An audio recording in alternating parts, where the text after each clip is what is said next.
On comptabilise en France environ 2 700 000 entreprises.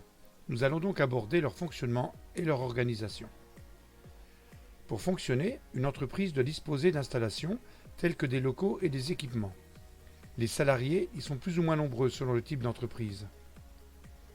Quelle que soit son activité, une entreprise devra s'approvisionner en matières premières. Ce peut être des matériaux, du papier, des aliments. Bref, tout ce qui servira à élaborer ce qu'elle commercialise. Elle a évidemment besoin d'argent pour les salaires, les fournitures, les frais de gestion. Pour finir, l'entreprise vend des biens ou des services. Voyons la différence entre les biens et les services. Les biens sont des choses matérielles que l'on peut acheter. Des maisons, des voitures, des aliments, du mobilier, des vêtements. En fait, ce sont des objets, peu importe la taille. Les services, eux, sont des actes payants, tels que les réparations, les soins, les transports, les banques, les assurances, l'enseignement, etc. Certaines entreprises commercialisent à la fois des biens et des services.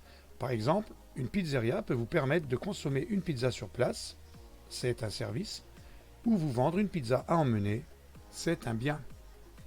On peut classer les entreprises selon leur nombre de salariés. Les petites entreprises artisanales ou micro-entreprises qui comptent moins de 10 personnes. Ce sont de loin les plus nombreuses. Plus de 9 entreprises sur 10 est une micro-entreprise et 20% des salariés y trouvent un emploi. Les petites entreprises de 10 à 49 personnes, les moyennes entreprises de 50 à 499 personnes.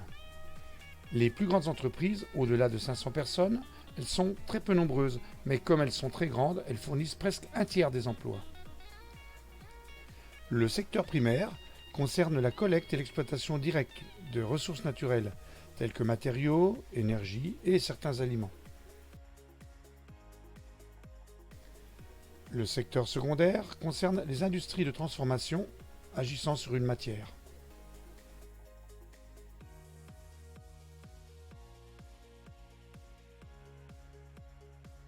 Le secteur tertiaire, quant à lui, regroupe les industries du service, essentiellement immatérielles, les assurances, la formation, les études et recherches, l'administration, les services à la personne, la sécurité, le nettoyage, le taxi, les coiffeurs, etc. Un bon moyen de s'en souvenir est de se dire que le secteur primaire, c'est l'exploitation du sol, donc sous les pieds pour le corps humain. Le secteur secondaire, c'est la production faite par les mains, et que le tertiaire est plus immatériel, c'est donc la tête. Le financement des entreprises dépend de leur statut. L'entreprise publique assure des missions de service public pour satisfaire l'intérêt général. Les entreprises publiques sont majoritairement détenues par l'État, telles que Areva, EDF, les aéroports de Paris, GDF, Suez, La Poste, la Banque Postale, etc. Les entreprises privées produisent ou vendent des biens ou des services avec pour finalité de réaliser des bénéfices. En général, elles ont un seul ou un tout petit nombre de propriétaires. Voyons maintenant comment sont organisées les entreprises.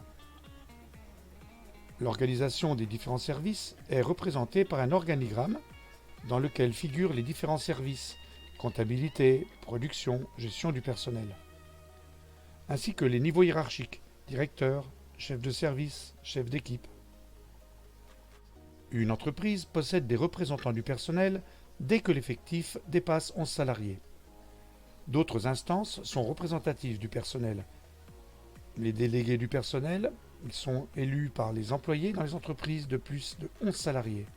Leur rôle est de présenter à l'employeur des réclamations individuelles ou collectives des salariés. Ils peuvent négocier des accords d'entreprise. Les délégués syndicaux pour les entreprises de plus de 50 salariés, ils représentent le syndicat auprès du chef d'entreprise. Ce sont les interlocuteurs de l'employeur pour les négociations, comme par exemple les salaires ou les conditions de travail. Ils peuvent également informer les salariés des décisions de l'entreprise. Parlons maintenant des emplois et des salaires. Il existe 6 niveaux de qualification qui servent à indiquer la formation nécessaire pour occuper un poste dans le monde professionnel. D'abord, les niveaux 6, qui ne vont pas au-delà de la scolarité obligatoire, c'est-à-dire 16 ans. Puis le niveau 5, les employés, c'est l'équivalent au CAP, certificat d'aptitude professionnelle, au BEP, brevet d'études professionnelles, ou au diplôme national du brevet que vous allez logiquement passer en fin d'année scolaire. Le niveau 4, c'est les techniciens dont le niveau est équivalent au bac général, technologique ou professionnel, au brevet de technicien ou au brevet professionnel.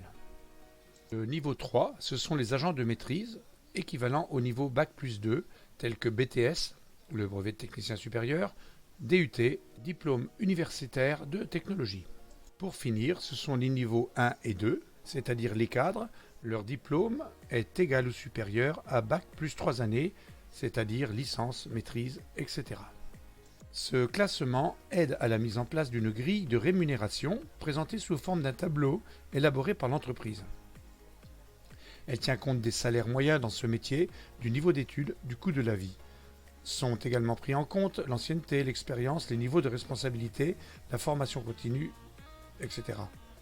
Elle tient compte aussi de ce que l'on appelle le SMIC, c'est-à-dire le salaire minimum en France, ainsi que des accords de la branche professionnelle concernée. Pour finir, on a l'habitude de classer les emplois selon 6 catégories socio-professionnelles. Les agriculteurs exploitants, les artisans, commerçants et chefs d'entreprise, les cadres et professions intellectuelles supérieures, les professions intermédiaires, les employés, les ouvriers. Ce cours est maintenant terminé. Merci de votre attention.